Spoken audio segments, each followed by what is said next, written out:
नमस्कार, मैं हूं दीपाली राणा। आप देख रहे हैं योर मनी, पर्सनल फाइनेंस से जुड़ा हमारा स्पेशल शो जो हम लाते हैं ताकि आपकी मदद कर सकें पोर्टफोलियो को बेहतर बनाने में।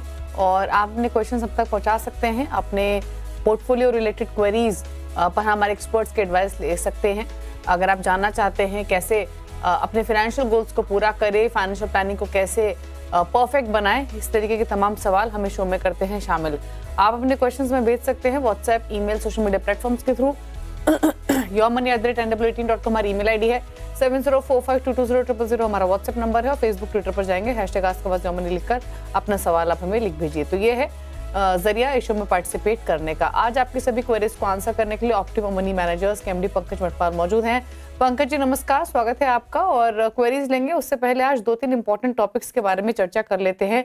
एक तो हम रिटर्न्स की बातचीत करते हैं, लेकिन कई ऐसी टर्मिनोलॉजीज हैं जो कि आम इन्वेस्टर्स नहीं समझते हैं। फिर चाहे वो एब्सोल्यूट रिटर्न्स की बात हो, XIRR की बात हो या कंपाउंडेड एनुअल ग्रोथ रेट की बात ही क्यों ना हो, यानी CAGR। तो कैसे क्या डिफरेंस होता है इन तीनों ही रिटर्न कैटेगरीज में और कैसे इम्प्लाई करते हैं, बताइए। दीपाली जी नमस्कार। बिल्कुल, ये बहुत ही इंपॉर्टेंट है क्योंकि हम रिटर्न्स की बात करते हैं, लेकिन कई बार ये जो टर्मिनोलॉजी होती है इसमें कुछ इन्वेस्टर्स को शायद क्लैरिटी ना हो। तो जैसा आपने कहा, पहली बात हम समझते हैं कि एब्सोल्यूट रिटर्न क्या होता है। तो सिंपल सी बात है, आपने अगर 1 लाख रुपया इन्वेस्ट किया और वो बढ़कर 1,10,000 रुपया हो गया, तो इसका मतलब 10% का एब्सोल्यूट रिटर्न है। या 1 लाख बढ़कर 2 लाख हो गया तो इसका मतलब 100% एब्सोल्यूट रिटर्न आपको मिल गए। पर यह नहीं पता कि कितने पीरियड में मिला। तो यहां पर पीरियड से मतलब नहीं है, सिंपल है कि मैंने इतना पैसा इन्वेस्ट किया जो बढ़कर इतना हो गया और इसका मतलब कितना परसेंट इसके ऊपर रिटर्न मिला है। तो यह हुआ एब्सोल्यूट रिटर्न, प्योर रिटर्न है, कितना बन गया है। जनरली जब आप घर वर की बात करते हैं ना, तब ऐसी बात होती है कि मैंने घर इतने साल पहले लिया था, इतने में लिया था, अब इतने का हो गया है, इतना रिटर्न बन गया है। बट जब बात होती है इन्वेस्टमेंट की, हम स्पेशली अगर म्यूचुअल फंड की बात करें, तो यहां पर क्या होता है कि आपने मान लीजिए लमसम पैसा इन्वेस्ट किया और 5 साल इन्वेस्ट किया, 5 साल में डबल हो गया। तो अब आप क्या करेंगे आप कि 5 साल में डबल हुआ, लेकिन हर साल का रिटर्न कितना आया निकल कर। हालांकि म्यूचुअल फंड्स में रिटर्न्स गारंटीड नहीं है, किसी साल कम रहे होंगे, कभी माइनस भी हो सकते हैं, कभी ज्यादा कभी कम। लेकिन अगर वो मान लीजिए कि आपका 1 लाख रुपया बढ़कर 5 साल में डबल हो गया है, तो इसका मतलब हर साल का एवरेज रिटर्न कितना आया।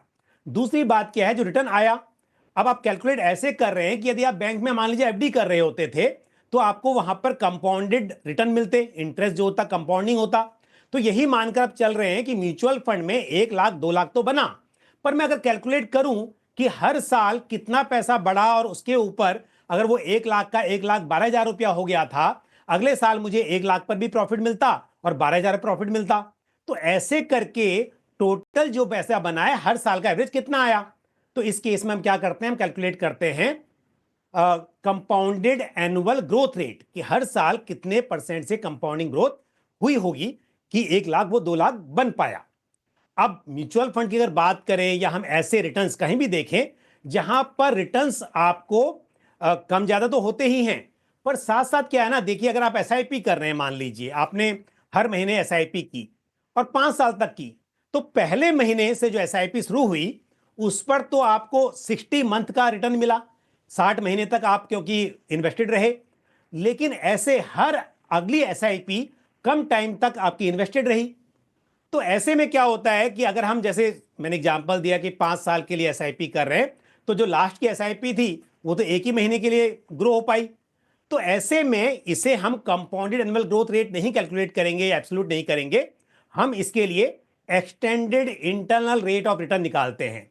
कि अगर ये मान के चला जाए कि पहला जो इन्वेस्टमेंट था वो 60 महीने ग्रो हुआ, अगला 59 मंथ्स के लिए हुआ, उसका अगला जो हुआ वो 58 मंथ हुआ, एंड सो ऑन।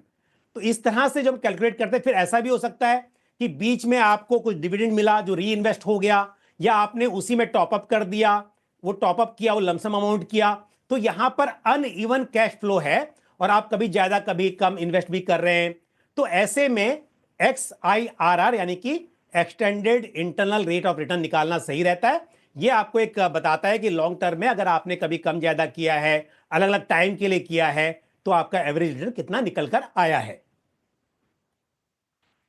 ओके, चलिए, तो आपको तीनों ही रिटर्न कैटेगरीज के बारे में समझाया गया है, और अगर आपको अभी भी कोई कंफ्यूजन हो, कुछ जानना चाहते हैं, समझना चाहते हैं इस टॉपिक से जुड़ा हुआ, तो अपने क्वेश्चंस आप हमें डेफिनेटली भेज सकते हैं। लेकिन अब क्वेरीज को करेंगे शामिल, और जो पहले व्यूअर है हमारे साथ सवाल पूछने के लिए, गौतम है बेंगलुरु से।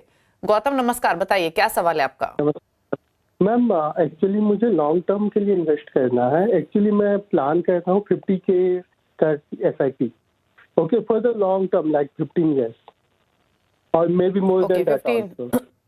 हाँ, 15 years के लिए मिनिमम। और आप तो कितना मुझे SIP के कौन सा साथ शुरुआत करेंगे? 50K 50,000। ओके, ठीक है। तो 15 इयर्स का होराइजन है, 50,000 पर मंथ के साथ ही शुरुआत करना चाहते हैं, पोर्टफोलियो क्रिएट करना चाहते हैं। पंकज जी प्लीज इनकी हेल्प कीजिए। कौन से फंड चुने, कितना एलोकेशन कहाँ कहाँ रखें, क्या एक्सपेक्ट करें 14-15 सालों में रिटर्न के हिसाब से? बिल्कुल, देखिए गौतम जी, ऐसा है कि जब बात होती है 15 साल की, तो ये अच्छा समय है। और ऐसे में आपके पोर्टफोलियो में large cap, mid cap, small cap सभी तरह के मार्केट सेगमेंट रहेंगे तो अच्छा रहेगा। पर फिर भी इस वक्त क्योंकि स्मॉल कैप में थोड़े वैल्यूएशंस एक्सपेंसिव हैं, तो क्योंकि आप नए इन्वेस्टर हैं, हालांकि आप लंबी अवधि की बात करें, पर आपका एक्सपीरियंस अच्छा होना चाहिए। तो इस वक्त पर मैं आपको कुछ डाइवर्सिफाइड फंड्स बताऊंगा जहां पर आपको एक्सपोजर मिलेगा स्मॉल कैप का भी, पर अलग से स्मॉल कैप या मिड कैप में नहीं कह रहा हूं। आपको एक अच्छे ऐसे फंड्स जिसके जरिए आपको हर तरह का सेक्टर, हर तरह का मार्केट कैप मिलेगा। तो इसमें मैं आपको 5 स्कीम बताता हूं जहां पर आप 50,000 कह रहे हैं, तो 10,000 रुपीज हर स्कीम में आप इन्वेस्ट कर सकते हैं। ICICI प्रूडेंशियल का वैल्यू डिस्कवरी फंड, ये एक वैल्यू स्टाइल का फंड है, अलग कैटेगरी हो जाएगी, इसमें कीजिए 10,000। बजाज फिनसर्व का फ्लेक्सी कैप फंड, इसमें आप SIP कीजिए, तो ये फ्लेक्सी कैप फंड है। मेरे asset large and mid cap fund, साथ ही मोतीलाल ओसवाल का लार्ज कैप फंड, और अंत में White Oak multi asset allocation fund. इसके जरिए आपको इक्विटी के साथ साथ डेट और गोल्ड का भी एक्सपोजर मिलेगा। तो इस समय के अनुसार ये बहुत अच्छी स्कीम है, इनमें आप निवेश कीजिए। जहां तक सवाल है कि कितना बन पाएगा, अगर मैं 12% की कंपाउंडेड एनुअल ग्रोथ रेट यहां पर मानकर चलूं, तो 14 ईयर्स में अगर आप मान लीजिए 50,000 रुपया इन्वेस्ट कर रहे हैं और 10% से स्टेप अप भी करते हैं, क्योंकि लंबी अवधि की बात है, तो ये मेरी राय रहेगी, सलाह रहेगी कि 10% से हर साल इन्वेस्टमेंट को बढ़ाते रहिए। और ऐसे में करीब 3.5 करोड़ रुपए के आसपास आप इकट्ठा कर सकते हैं, ये उम्मीद की जा सकती है। ओके, तो सजेशन आपको क्लियरली दिया गया है। आपको 5 फंड्स ही रखें, 4 फंड से ज्यादा ना रखें। और कौन से फंड्स के साथ आप शुरुआत कर सकते हैं, नोट कर लीजिए जो नाम आपको भी सजेस्ट किए गए। White Oak multi asset allocation, Mirae asset large mid cap, Motilal Oswal large mid cap, ICICI Pru value discovery, Bajaj Finserv flexi cap. और इन 5 फंड्स में 10,000 ईच डिप्लॉय कर सकते हैं। रेगुलरली मॉनिटर कीजिए अपने पोर्टफोलियो को, क्योंकि लंबी अवधि का व्यू है। रही बात आपके एक्यूमुलेशन की, 3.5-4 करोड़ के आसपास की राशि आप इकट्ठा कर सकेंगे इन 15 सालों में, अगर आप 20,000 की SIP 50,000 की SIP करते हैं तो। लेकिन इन फंड्स के साथ शुरुआत कीजिए, रेगुलरली मॉनिटर जरूर कीजिए। बात करते हैं अगले व्यूअर से, विकास है दिल्ली से सवाल पूछने के लिए। विकास नमस्कार, बताइए सवाल। नमस्कार मैम।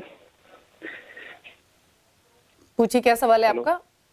मैडम मैं 4 फंड में अभी SIP कर रहा हूँ। एक पराग पारिक फ्लेक्सी कैप 4,000 है, मोतीलाल ओसवाल 4,000 है मिड कैप, और बंधन स्मॉल कैप 3,000, और SBI कॉन्ट्रा 4,000। और मैं इसको 10% से भी स्टेप अप करूंगा मैम। मिनिमम मेरा व्यू है 10 साल और मैक्सिमम 15 साल। तो क्या ये मेरे फंड सही हैं या कुछ दूसरा चूज करना है या किसी को निकालना है मैम? 10% स्टेप अप करेंगे। 15,000 की आपकी SIP है, 15 इयर्स का आपका होराइजन है। ये पोर्टफोलियो आपने अभी बनाया है? जी मैम, 2024 से। तो थोड़ा इकट्ठा हुआ होगा राशि आपके इस पोर्टफोलियो में? जी मैम।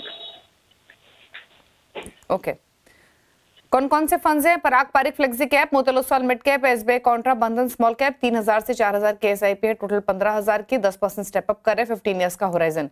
बताइए कितना एक्यूमुलेशन कर पाएंगे और कैसे हैं इनकी फंड चॉइसेस? विकास, आपकी चॉइस ऑफ फंड जो है बहुत अच्छी है। आपने बिल्कुल डाइवर्सिफाइड पोर्टफोलियो बनाया हुआ है, जहां पर आपके पास लार्ज कैप भी है, मिड कैप भी है, स्मॉल कैप भी है। तो फंड्स में कोई बदलाव नहीं करना है। पर एक बात बहुत इंपॉर्टेंट मैं कहूंगा आपको, आपने भी कहा कि आपने 2024 से ही इन्वेस्टमेंट की शुरुआत की है, और अभी क्या है 24 के बाद हम देख रहे हैं 25 में मार्केट काफी गिर गया है। तो कई इन्वेस्टर्स जिन्होंने शुरुआत अभी की है वो थोड़े घबराए हुए भी हैं, लेकिन क्योंकि आपने कहा है लॉन्ग टर्म इन्वेस्टर हैं, आप लॉन्ग टर्म के लिए करना चाहते हैं, तो आपको पेशेंस रखना होगा। और स्पेशली क्योंकि आपका इन्वेस्टमेंट मिड कैप और स्मॉल कैप में है, जहां पर गिरावट की संभावना ज्यादा रहती है और इस वक्त पर भी ज्यादा गिरावट देखी जा रही है, तो आपको लॉन्ग टर्म के लिए यहां पर रहना होगा। और क्योंकि एसआईपी कर रहे हैं, अगर मार्केट नीचे आ रहा है तो आप समझिए कि यूनिट्स आपको ज्यादा मिल रही हैं, जिसका फायदा आपको मार्केट की तेजी में ज्यादा मिलेगा। आप नीचे के मार्केट में जब मंदी है तब इन्वेस्ट कर रहे हैं तो तेजी में फायदा और भी ज्यादा मिलेगा। तो बिल्कुल आप कंटिन्यू कीजिए। जहां तक सवाल यह है कि 15 साल में कितना बन पाएगा, अगर मैं 12% के CAGR पर यानी कि कंपाउंडेड एनुअल ग्रोथ रेट मानकर चलूं तो 15 साल में 15,000 की SIP से आप करीब 1,24,00,000 रुपए इकट्ठा कर पाएंगे। पोर्टफोलियो को मॉनिटर करते रहिए। फिलहाल ये स्कीम बहुत अच्छी है लॉन्ग टर्म के हिसाब से। और अगर इन फ्यूचर ये एलोकेशन बढ़ाना चाहे, स्टेप अप करने के अलावा अपने SIP अमाउंट को बढ़ाना चाहे, तो इन्हीं फंड्स में इक्वल अमाउंट डिस्ट्रीब्यूट करें या कोई नई कैटेगरी भी ऐड कर सकते हैं?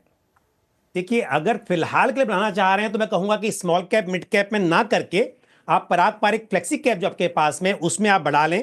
SBI कॉन्ट्रा फंड में भी ऐड कर सकते हैं, लेकिन 1 साल के बाद 2 साल के बाद ऐड करना हो तो फिर अगर मार्केट की वैल्यूएशन ठीक होंगी तो आप स्मॉल कैप मिड कैप में भी और ऐड कर सकते हैं। ओके, बात करते हैं अगले व्यूअर से। प्रमोद शर्मा राजस्थान से हमारे साथ कनेक्टेड हैं। प्रमोद जी नमस्कार, बताइए सवाल। नमस्कार मैडम, मैंने नमस्ते, सवाल जी मैंने भेजा है सवाल। कुल 37,000 का मेरा SIP है, प्लस कुछ लमसम इन्वेस्टमेंट है। तो मैं ये जानना चाह रहा हूँ कि मेरी चॉइसेस ऑफ जो फंड है वो ठीक है या नहीं है, और इन फ्यूचर मुझे कुछ टॉप अप करना चाहिए या इसी में ठीक रहेगा। 10 साल के लिए क्या मेरा वो रहेगा, उसके लिए मैं जानना चाह रहा था। पूछ लेते हैं। तो 4 लाख इनके पोर्टफोलियो की वैल्यू है। अभी जो SIP कर रहे हैं वो 37,000 रुपए महीने की है। 10 इयर्स का होराइजन है। फंड्स कौन से हैं इनके पास? Motilal Oswal large and mid cap 10,000 per month, 10,000 per month है SBI इंफ्रा में, 6,600 ईच डाल रहे हैं UTI मिड कैप, और SBI ब्लू चिप में 5,000 डाल रहे हैं per month, Aditya Birla frontline equity में। लमसम इन्वेस्टमेंट है UTI innovation fund 50,000, ICICI pro equity index 20,000। Total portfolio की वैल्यू 4 लाख, 10 इयर्स का होराइजन। बताइए इनकी फंड चॉइसेस पर आपकी राय। देखिए, फंड्स में थोड़ा बदलाव का मैं यहाँ पे बदलाव की राय दूंगा आपको। पहली बात तो ये है कि जो आपने 4 लाख रुपए भी इकट्ठा कर लिए और 37,000 रुपीज पर मंथ के SIP कर रहे हैं, अगर अगेन 12% के CAGR पर कैलकुलेट करते हैं तो 10 साल में करीब 95 लाख रुपीज इकट्ठा हो सकते हैं। तो आपका टारगेट कितना है, कितना को बढ़ाना है, उस हिसाब से आप और बढ़ा भी सकते हैं। लेकिन जहां तक फंड्स का सवाल है, आपने कुछ थीमेटिक फंड्स भी अपने पोर्टफोलियो में रखे हुए हैं। लॉन्ग टर्म की बात की जाए तो आपका पोर्टफोलियो डाइवर्सिफाइड पोर्टफोलियो होना चाहिए। थीमेटिक फंड्स में अगेन ये कहूंगा कि उन्हीं निवेशकों के लिए जिन्हें मार्केट की समझ है कि कब एंट्री करनी है, कब वहां से निकलना है, तभी ऐड करें। तो आपने जैसे कि एक फंड रखा हुआ है SBI infrastructure fund.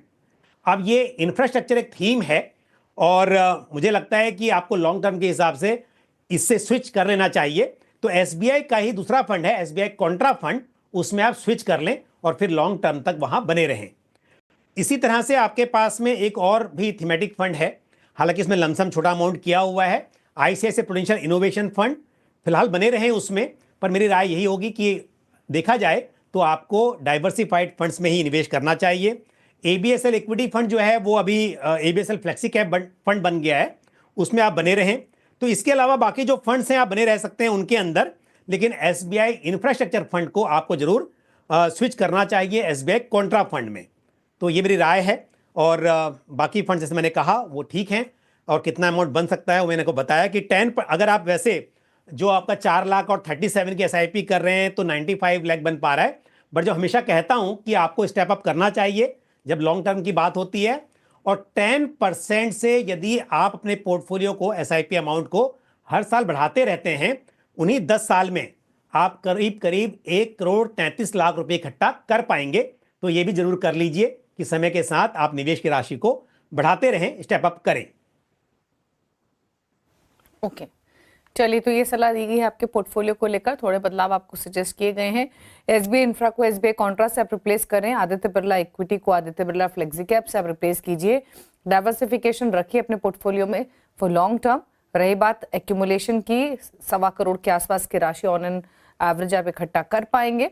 SBI Contra, Aditya Birla flexi cap, ये 2 फंड्स आपको सजेस्ट किए गए हैं ऐड करने के लिए।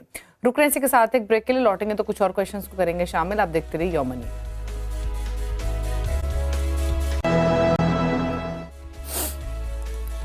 आप देख रहे हैं योर मनी, पंकज मुटपाल हमारे साथ बने हुए हैं, ऑप्टिमम मनी मैनेजर्स केएमडी। आपकी सभी क्वेरीज को आंसर करने के लिए लेते हैं कुछ और क्वेश्चंस। प्रिया ने एक सवाल भेजा है असम से, इनकी मंथली एसआईपी 50,000 पर मंथ की है, 15 इयर्स में 3 करोड़ का टारगेट है। फंड का सिलेक्शन कैसा है जानना चाहती है। फंड्स कौन से हैं? 10,000 per month Nippon India small cap, Parag Parikh flexi cap में 10,000 per month, 10,000 per month Motilal Oswal mid cap में, 10,000 ये कोटक मल्टी कैप में डाल रहे हैं, 5,000 ईच बंधन स्मॉल कैप और मोतीलाल ओसवाल लेसडेक में। लमसम इन्वेस्टमेंट की हुई है एसबीआई कॉन्ट्रा में 1 लाख की, क्वांट मल्टी एसेट में 1 लाख रुपए की, टोटल 3 करोड़ का टारगेट 15 ईयर्स में। तो लमसम और एसआईपी एलोकेशन दोनों को ध्यान में रखते हुए क्या ये गोल हासिल हो पाएगा, प्लस इनके फंड चॉइसेस कैसी हैं? देखिए, पहले बात करते हैं इस पोर्टफोलियो की। तो काफ़ी अग्रेसिव पोर्टफोलियो है क्योंकि स्मॉल कैप में एक्सपोजर काफ़ी है और उसके अलावा मल्टी कैप के जरिए भी स्मॉल कैप में एक्सपोजर मिल रहा है। तो यदि आपका रिस्क एपेटाइट बहुत अच्छा नहीं है तो ऐसे में थोड़ा सा आपको एक्सपोजर कम करना चाहिए। अदरवाइज स्कीम्स की चॉइस अच्छी है, अपनी कैटेगरी की अच्छी स्कीम्स हैं। और वैसे आपने कहा है कि नज़रिया जो है 15 साल का है तो कंटिन्यू किया जा सकता है, लेकिन यहाँ पर उतार चढ़ाव की संभावना काफ़ी रहेगी पोर्टफोलियो में, वो आपको देखना होगा।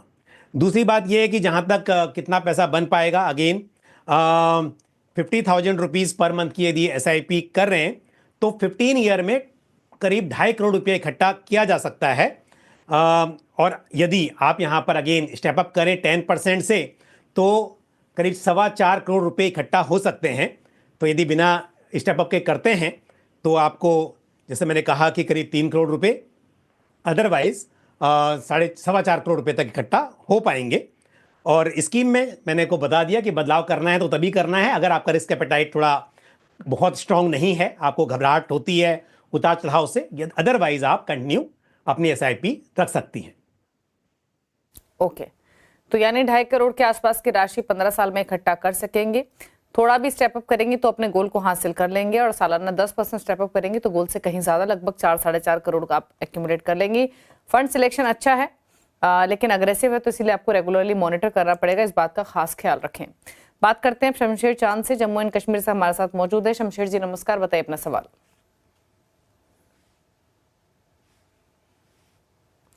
चलिए, इनकी फोन लाइन डिस्कनेक्ट हो गई, सवाल ले लेते हैं। 35 साल उम्र है, मंथली SIP है 4,900 की, 20 ईयर्स में 1 करोड़ का टारगेट है, सालाना 10% स्टेप अप करने का भी प्लान है।